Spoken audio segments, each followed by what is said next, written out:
नमस्कार, एक बार फिर से स्वागत है व्रत कथा सागर चैनल पर। आज हम जिस पावन तिथि की कथा सुनने जा रहे हैं उसे कहा जाता है सकट चौथ। यह व्रत केवल एक दिन का नियम नहीं है, बल्कि माताओं के मन में बसे उस डर, उस चिंता और उस मौन प्रार्थना का स्वर है जो वे अपनी संतान के लिए हर दिन मन ही मन करती है। कहा जाता है जब माँ का मन भय से भर जाता है तब वह भगवान से कुछ मांगती नहीं, बस अपने बच्चे की रक्षा चाहती है। और सकट चौथ उसी भावना से जन्मा हुआ पर्व है। अब सबसे पहले इस तिथि का अर्थ बहुत सरल शब्दों में समझ लेते हैं। सकट का अर्थ होता है संकर और चौथ का अर्थ होता है चौथी तिथि। यह चौथ किसी अंग्रेजी कैलेंडर की तारीख नहीं, बल्कि चंद्र महीने की चौथी तिथि होती है। हिंदू पंचांग में महीने सूर्य से नहीं बल्कि चंद्रमा की गति से चलते हैं। एक चंद्र महीने में कुल 30 तिथियां होती है जो शुक्ल पक्ष और कृष्ण पक्ष में बनती होती है। सकट चौथ कृष्ण पक्ष की चौथी तिथि को आती है जब चंद्रमा घटता हुआ होता है। मान्यता है कि जब चंद्रमा घटता है तब मन भी थोड़ा अस्थिर हो जाता है और माँ का मन संतान को लेकर सबसे अधिक संवेदनशील होता है। इसीलिए इस दिन किया गया व्रत माँ के मन को स्थिरता देता है। अब यह समझना भी जरूरी है कि यह व्रत भगवान गणेश को ही क्यों समर्पित किया गया है। भगवान गणेश विघ्नहर्ता माने जाते हैं, यानी संकटों को दूर करने वाले और संतान से जुड़ा संकर माँ के लिए सबसे बड़ा विघ्न होता है। इसीलिए माना जाता है कि सकट चौथ के दिन गणेश जी माताओं की प्रार्थना शीघ्र सुनते हैं। इसी विश्वास से जुड़ी एक बहुत पुरानी कथा भी है। कहा जाता है कि एक बार माता पार्वती अपने पुत्र गणेश के साथ कैलाश पर्वत पर आनंद पूर्वक समय बिता रही थी। गणेश जी उस दिन बालक की तरह हंसते खेलते घूम रहे थे। उसी समय आकाश में चंद्रदेव अपने पूरे तेज के साथ विराजमान थे। अपने प्रकाश और सौंदर्य पर उन्हें अभिमान हो गया था।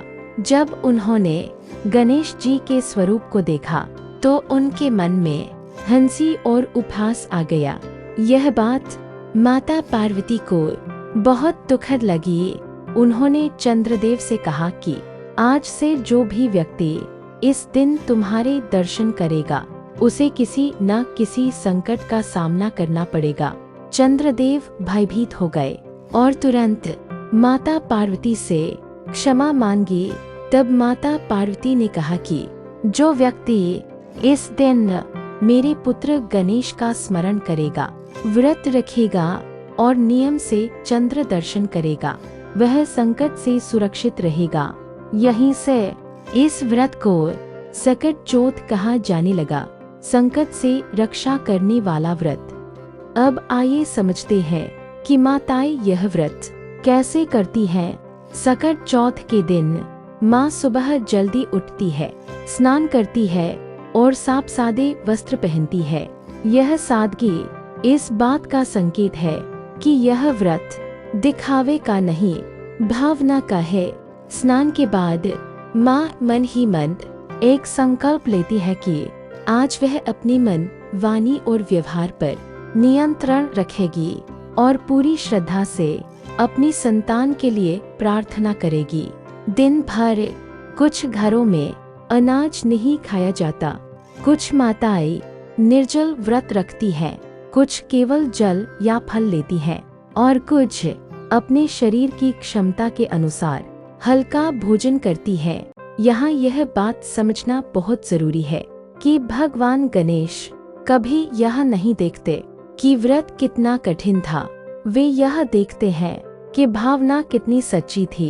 इसलिए अगर कोई माँ बीमारी, गर्भावस्था या किसी मजबूरी के कारण पूरा उपवास न रख पाए तो उसे कोई दोष नहीं लगता, क्योंकि माँ की नियत सबसे बड़ा व्रत होती है।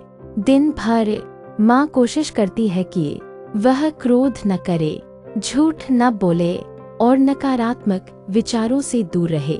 शाम होते होते घर का पूजा स्थान साफ किया जाता है। एक चौकी पर भगवान गणेश की प्रतिमा या चित्र रखा जाता है।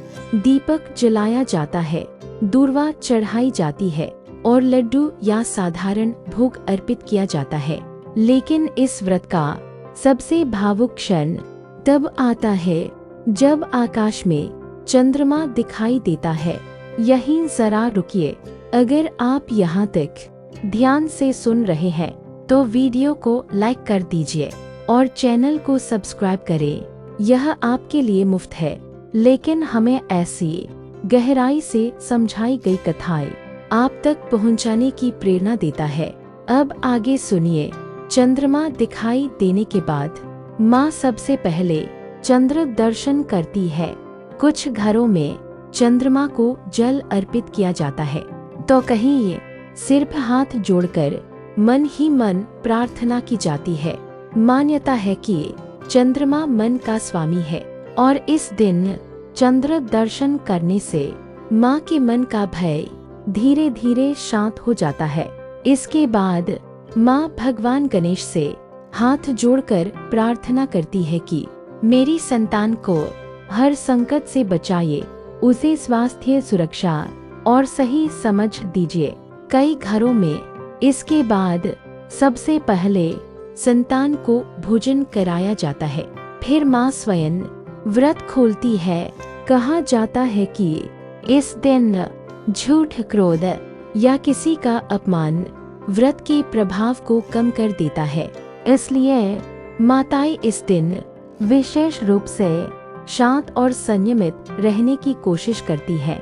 धीरे धीरे उस माँ के जीवन में शांति आने लगती है, मन का डर कम होने लगता है और संतान के जीवन में स्थिरता दिखाई देने लगती है। इसीलिए कहा जाता है, जिस माँ का मन शांत होता है उसकी संतान का भविष्य अपने आप मजबूत होने लगता है। अगर यह पूरी कथा आपके मन को थोड़ी भी शांति दे पाई हो तो वीडियो को लाइक करें और इसे अपने परिवार के साथ शेयर करें। और अगर आपने अभी तक व्रत कथा सागर चैनल को सब्सक्राइब नहीं किया है तो कृपया कर लें। भगवान गणेश आपकी संतान को सदैव संकटों से दूर रखे। जय श्री गणेश।